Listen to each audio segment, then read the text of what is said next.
for coming. My name is Daniel Katz. I'm the Vice President for Academic Affairs at the Metropolitan College of New York.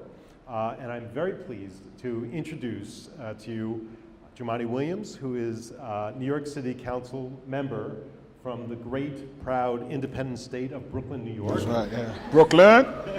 Is Brooklyn in the house? Make some noise. All right, there we go. We love all our boroughs equally. And those of you from outside of New York City, welcome as well. Councilman Williams is a graduate of Brooklyn Tech High School, of the Brooklyn College. He is a bachelor's at Brooklyn College in political science. Also at Brooklyn College, a master's in urban policy and administration. One of the delights in having Councilman Williams here is that so much of his career, as young as he looks, he has had a long and prestigious career in public service, both as a councilman and prior. And so many of your accomplishments really reflect a lot of the degree offerings that we have here at MCNY. So just a few of them. You were Deputy Director Administrator at the Flatbush Beacon School, and so that ties into our Master's in Education, Master's of Science in Education. You were Interim Executive Director of the East Flatbush Community Development Corporation. I think you have a lot to say about our Master's in Business Administration. And Housing Director of the East Flatbush Development Corporation. And that, along with your lengthy service as a council representative, really speaks to our Masters in Public Administration as well. Among other things, you're the co-chair of the Task Force to Combat Gun Violence, and you're the deputy leader of the New York City Council. So with that, again, welcome. Thank you. Let's begin. We're really here to talk about your experience with education and the value of particularly a graduate education to the work that you've done and the ongoing work you're doing. But let's go back a little bit. Tell us first, where were your parents born? Where do they come from? And what kind of values of education did they instill in you growing up? Well, first, thank you for having me. And I just want to say congratulations to everybody that's here trying to get the information, because that's the first step, to take the time out to get the information. So congratulations on that. My parents are both from the great island of Grenada. They call it the Isle of Spice. In Caribbean culture in general, education is very high up. So there was never a thought that I would go to college or not. It was kind of the natural thing that would happen. I think most of my teachers in grade school probably think I would make it. I wasn't the best student. And actually, until I got to grad school, it's where I really blossomed. But my father is a physician, and my mother was a pharmacist. He's deceased, and she's retired now. They both went to Howard, got the undergrad, and they both got obviously advanced degrees after that. So it was always a big thing for me. And so it was always some way I saw that I can get where I want to go, which is, well, my first love is acting. So I switched my majors a couple times. I came in for drama. Well, I guess I might be still acting now, but I came in for drama, switched to film, and then I went to political science. And I really knew I wanted to affect change, particularly on social justice issues. And I thought electoral politics was a good way to do that. And I wanted to make sure I had the educational credentials to back up what I wanted to do.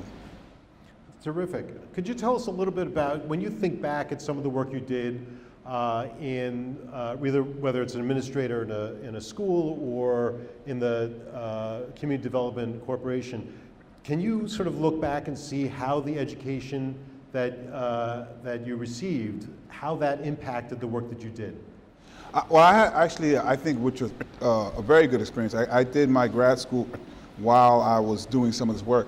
So when I think I was up to being the housing director of Flatbush Development Corporation when I finally completed. So it was pretty cool. I got to get the theory in the classroom, and then immediately I got to see how it played out in practice, which was very exciting. So you can read about some of the things that were going on in the past and some of the good ideas of public administration. And then I was working on public projects. So it really worked out very well for me. My undergrad and my grad combined, I'm not sure if I would be here without that educational background that I had. as well as some of the extracurricular things that came with being in school. I was a grad school president at Brooklyn College as well. So everything kind of combined to get me where I am. And we just had real world experience on the campus, off the campus, and theory in the classroom was a great combination. And specifically the urban, so you were studying urban policy and administration while you were doing work in the field. Yeah. So essentially you were doing your field work. And can you think of a particular issue or project you were working on where there was a direct application of? I remember particularly learning about Ocean Hill, Brownsville, and a lot of the fights that happened educationally, and learning about NIMBY, Not in My Backyard, which was interesting because there were things that we were trying to do, whether it was housing related or whether it was youth programs and people that we were trying to help the most. And then I could hear some of those same arguments that were made back in Ocean Hill, Brownsville, back when they were doing inclusionary and mandatory zoning that I was reading about in places like New Jersey. And I can hear the same things being said, and I think I was better prepared for it, having understood what they said then, why they said it, and what were some of the reasons that were given why that was the wrong way to be thinking. So that was great to have that education and actually hear it in the field, the next week or the next couple months, it not being a shock. You were just kind of prepared for it because you understood what it was they were talking about and why they were saying it. Even though they might not have the correct names for them, they might not even know what it's called, but it was just interesting to hear the same type of arguments being repeated. And so the degree, either studying for the degree or having completed the degree, did that give you any incentive to move forward, or were you rising star no matter what, or did this give you a direction? I always felt like I needed it. I always felt I needed that advanced degree. One, it helps me validate that I can accomplish that, and I know that it helps validate other people when they meet me.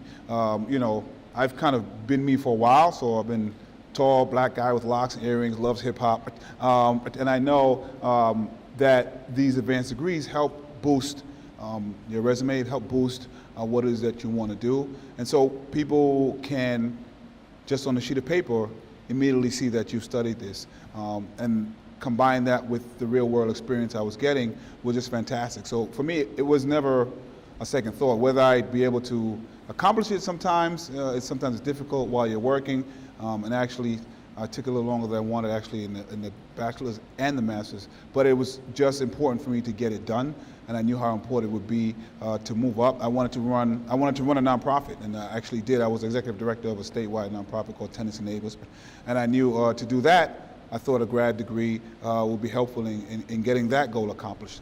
I knew I wanted to run for office at some point. I didn't really know when, but I knew just moving up in the nonprofit world where I wanted to work and the justice issues that I wanted to, in the public impact, I wanted to be in places that I can make decisions, that I can say this is going to happen, that I could run this program with some kind of latitude without having to ask too many people. This is the changes I want to make in this community, and I can do that, and I can do that because I have some experience, and I have the knowledge, and I have the degree, so I think you should give me the opportunity to do that. That's fantastic. We have a wide group of people with lots of different interests out here, but I think that there's probably a common thread of people who want to serve their communities in all sorts of variety of ways. Would you say that each of these programs, whether it's a Master's of Science in Education or an MPA, a Master's in Public Administration, or a Master's in Public Administration and Emergency Management, or a Master's in Business Administration, are these different are these different routes you can go through to serve the community in ways that you recognize, that you've experienced? I mean, I think so. I mean, all of those degrees help you be in a decision-making capacity to affect your community, whether in my instance was primarily around housing, but in education, it's the same thing. If it's business, the same thing. If you want to have social impact, you should get a degree in one of these areas. And there's actually a lot of overlap in some of the areas. Of course, there's a focus and concentration. But I think it's the same kind of thing. You want to make sure that you know what you're doing and that people can see that you know what you're doing. I became executive director. I was 28, and it was a statewide organization. That doesn't happen that often. And then people want to know, well, why do you think you can do that? And I can point to a degree from a respectable institution, from a field of study that people readily understand, and then, you know, that helps me get a little more ahead in the conversation. Terrific. And for everyone out here, I mean, I think we have a lot of people from Brooklyn here who want to run against you for your seat. What would be the best degree, do you think, the most useful degree? Well, I probably want to tell them the wrong one because I don't want them to win. But I think, honestly, all of those degrees that you described, I think are good. I think they can all help. Obviously, I would favor anything that has to do with public administration, politics, policy. Those are kind of just what I like. But I think there's a good array of things that you mentioned that could kind of, you have to decide what it is that you favor and then go there. But all of those, I think, are great starting points for wherever you want to go. I mean, I think just first of all, I always thought just getting a grad degree, you're going to learn some things that put you ahead. And now getting a grad degree in something that you like or love is fantastic. Unlike undergrad, where you probably had to take some classes, you really didn't want to take it all. Grad school, you can probably tailor it, and I think you'll enjoy a lot more of the classes because they're the ones you want to take. The thing that I think for people who know politics, a lot of the work that most people know me for is some of the police reform stuff that we've done. We created an inspector general over the police department, and something called the Community Safety Act that did a bias-based policing ban with my colleague Brad Lander. So I'm pretty proud of that. And we just passed a bill called Ban the Box, which basically changes the time that you can ask someone about a criminal history, which we're excited about. But I think that what I'm the most excited about is the work that I've done around gun violence and really trying to change how we address gun violence instead of only focused on policing, knowing that we have to add in all the other structural issues that cause people to want to make these wrong choices to begin with. And we actually got funding to that. And so there are groups now we have a crisis management system, we call it, that are attacking gun violence, not just from the police side, but in 15 areas in the city. They are attacking it with jobs, they're attacking it with job training, they're attacking it with mental health services, and they're attacking it through what's called cure violence. So they have people who are in the life going in to try to interrupt the spread of, which is really a public health issue, the spread of the gun violence. So I'm very excited about that. That's been the most exciting thing to me. And I think, to be honest, having the education I had helps you think quicker through some of these policy issues and some of the ways to get it more effective in the ground. So for me, the education I got is very much linked to the work that I'm doing now, and I think some of the measured success that I have. And I think even when I'm speaking to young folks, if I might, they're always focused on what they can do without education. And to me, it's like, I think it is a possibility that you can be successful without it. The probability is a lot smaller. And if you have a door and you have a key that you can open the door with, why not use the key instead of opening the door some harder way? And so for me, the education was always that key that's just going to open that door so much more easier. And having that grad degree made the key from like silver to gold, like so. That's great. Other questions? That is a great question. Let me just repeat the question, which is that you're a career changer and you're interested in the MBA general management. And how can you use that MBA as a way to work for social justice? Is that fair, right? Yeah. I think the MBA is a fantastic degree to get. A lot of problems with the community organizations and the nonprofits is I don't think, and having run one, sometimes they're not as business-minded as they should be. And so they don't run the organization as business-minded because the focus is on the thing that they're trying to fix, which is fantastic. But if you don't focus on the business side of it, sometimes the organization will crumble. You actually do need money in the organization. You do need the money to work in the way that a business would work and operate. And so I think MBA is a fantastic degree to get that you can bring to social justice, and something I think is sorely needed for so many groups that are just doing fantastic work, but they can't grow the way they want to grow because they don't have that business mindset. And that's a lot of our smaller, mid-sized nonprofits. There's a lot of nonprofits that are Black or Latino that just don't have that expertise, and some of the larger ones that do have it sometimes crowd out those local ones. So I think that would be a fantastic. So without job searching and looking at research, what kind of positions should I be looking for? Business manager? No, What kind of jobs should you look for with the MBA? Yeah. but I think you need to be creative with it. I mean, that MBA, I would not even just keep it to business. Like the management skills that you were learning there are applicable across a whole array of things. So I would look for whatever it is that you want, and that MBA just adds that little salt, makes it taste so much better. So I would. That's just a great skill set to have, because you just know how to run things to make it profitable. And in nonprofit cases, just to make sure that you have you can't make a profit per se, but you don't want to be in the red, and so you know how to make money for the organization and return it back to the community and just be successful. So, I mean, I would just be creative in how you address it, that skill set that you have. So it'll be a fantastic one. Excellent questions. Thank you.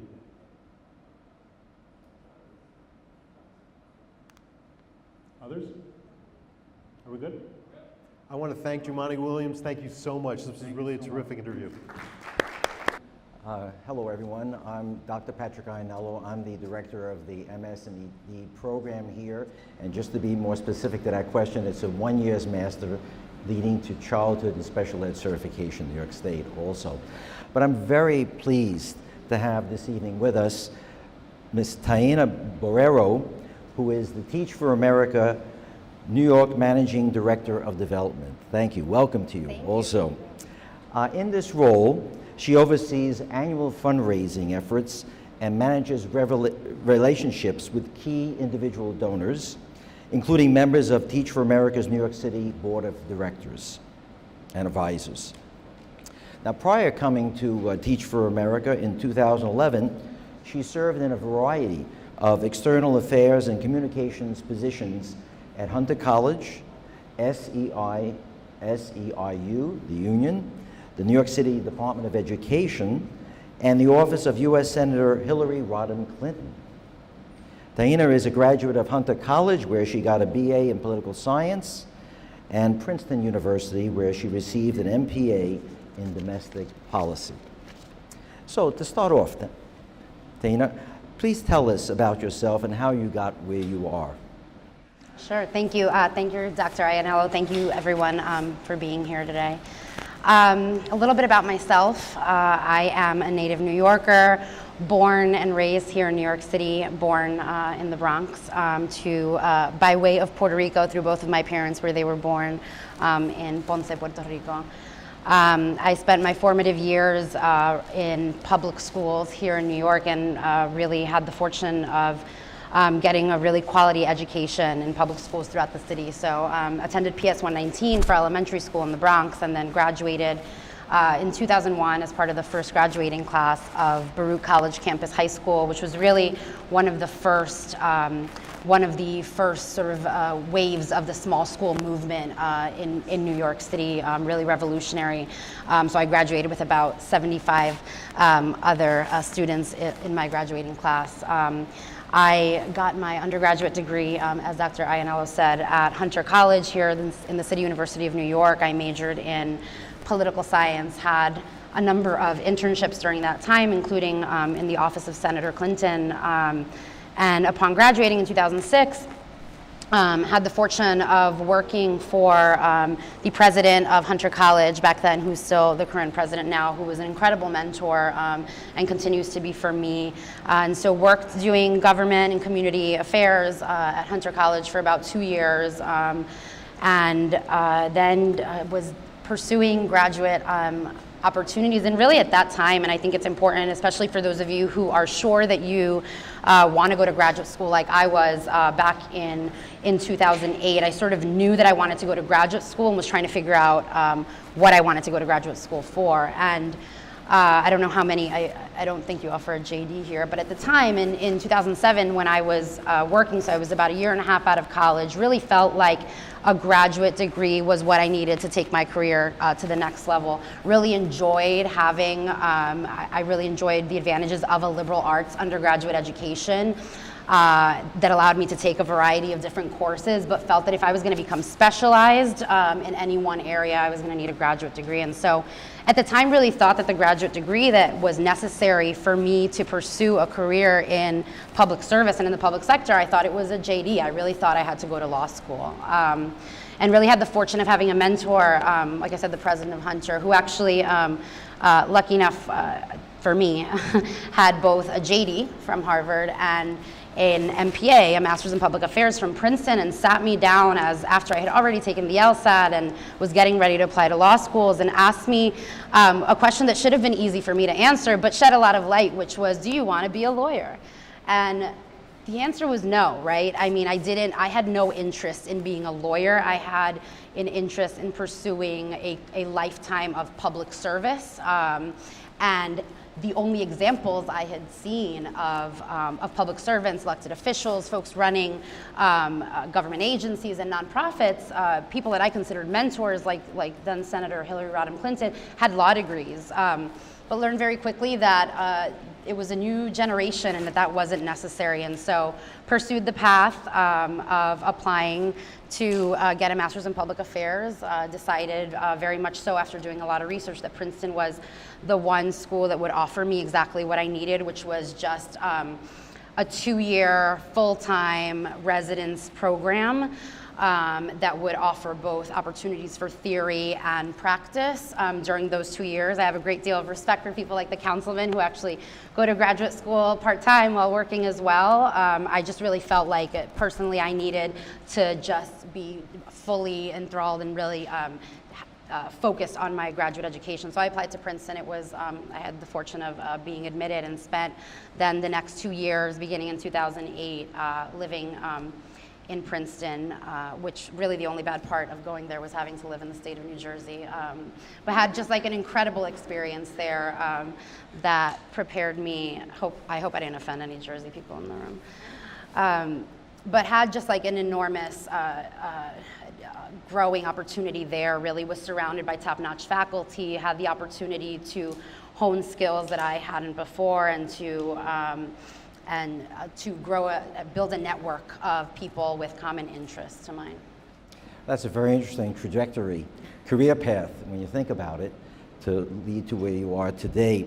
But here this evening we have a lot of people that are interested in graduate programs, advanced degrees, like you were at that time. Why do you feel, especially today, in today's economy, pursuing an advanced degree is so important?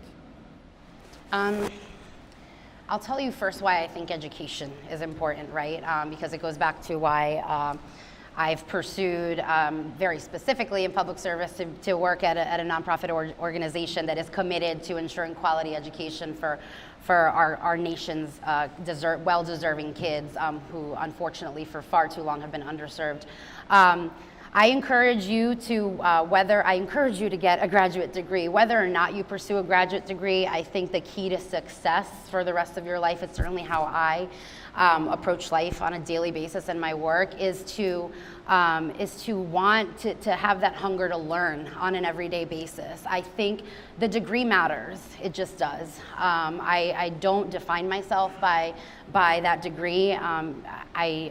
If you ask me where my Princeton diploma is, I couldn't even tell you. I don't have it framed. It's not something that I stick on a wall behind me as a badge of honor. So all that to say, though, I recognize the doors that having a graduate degree has opened for me, and consider myself, privileged to have the opportunity to have been able to gotten a quality education throughout my whole life that enabled me to go on to get a higher education, to get a bachelor's degree, and then further to pursue a graduate degree. I think in its simplest sense, there just aren't enough Americans in this country, especially, one of the things I love looking in this room is that it's so incredibly diverse.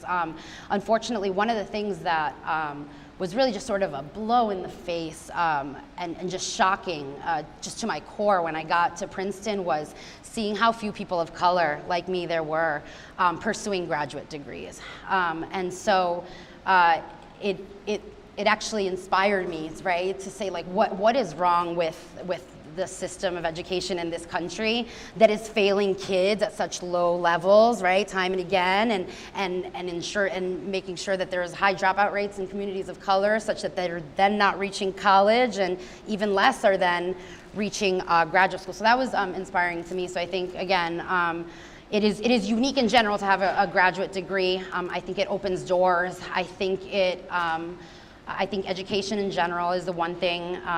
I was raised like this. My father told me this from a young age. It's just the one thing that nobody can ever take away from you. You're not going to die with money in your coffin. Like, you'll be able to make money and lose it. But your education is something that no one in this world will ever be able to take away from you. So I encourage the pursuit of it as much and as often as possible.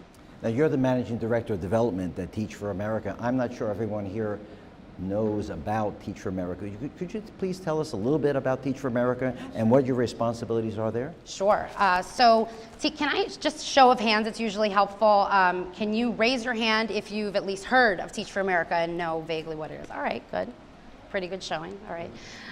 So we are, Teach for America is a national nonprofit organization based here out of New York. I work for the New York region of Teach for America.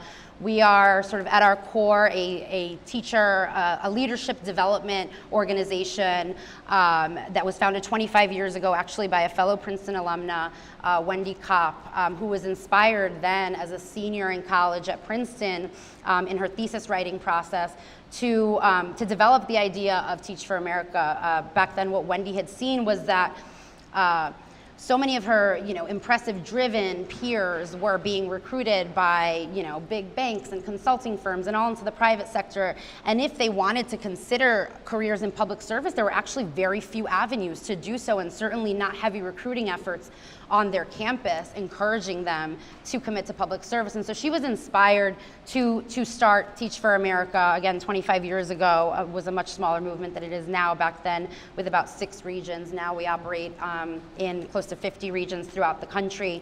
And really our mission has remained to this day, over the past 25 years, to enlist as many emerging leaders in this country to commit to ending the problem of educational inequity in this country.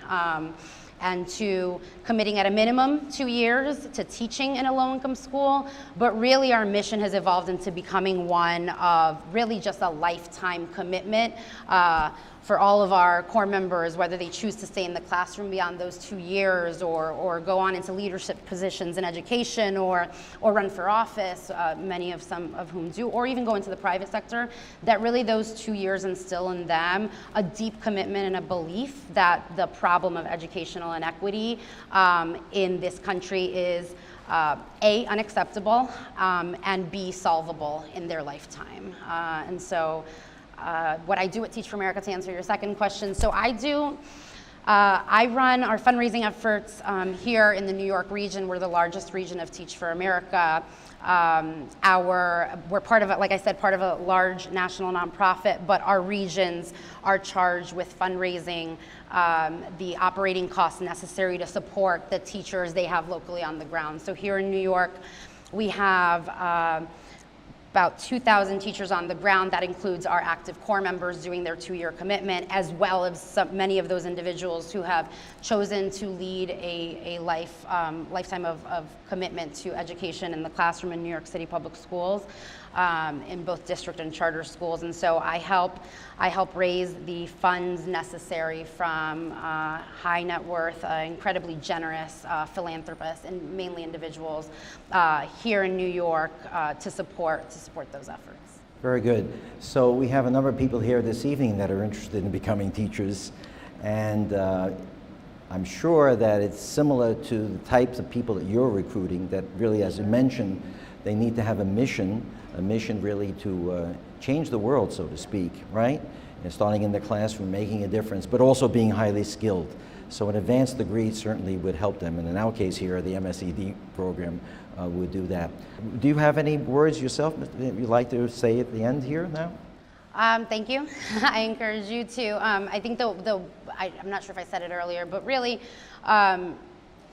I encourage you to find sort of what your passion is. Really think about what gets you out of bed in the morning, and that will help you figure out. If right now you know you want to go to graduate school and you're trying to figure out which degree is the right one, I think I joined the council member who previously said that a lot of these degrees, to your question about an MBA, can be transferable skills. I think that I believe I'm living proof, right? I got an MPA at Princeton, and I'm not in a traditional sense doing, I didn't run for office, right? I'm not in government right now, right? But it was a transferable skill set, and I learned a lot of different analytical and quantitative and statistical skills, and just really opened up a world of opportunity in terms of the network available to me. So I think that if you're in this room, that's a great first step. And I think now it's about, I think you have the drive to be here and learn about all the different opportunities. I think then you're probably at the place where you are ready to do some soul searching and figure out what gets you out of bed in the morning, what drives you, and what will make you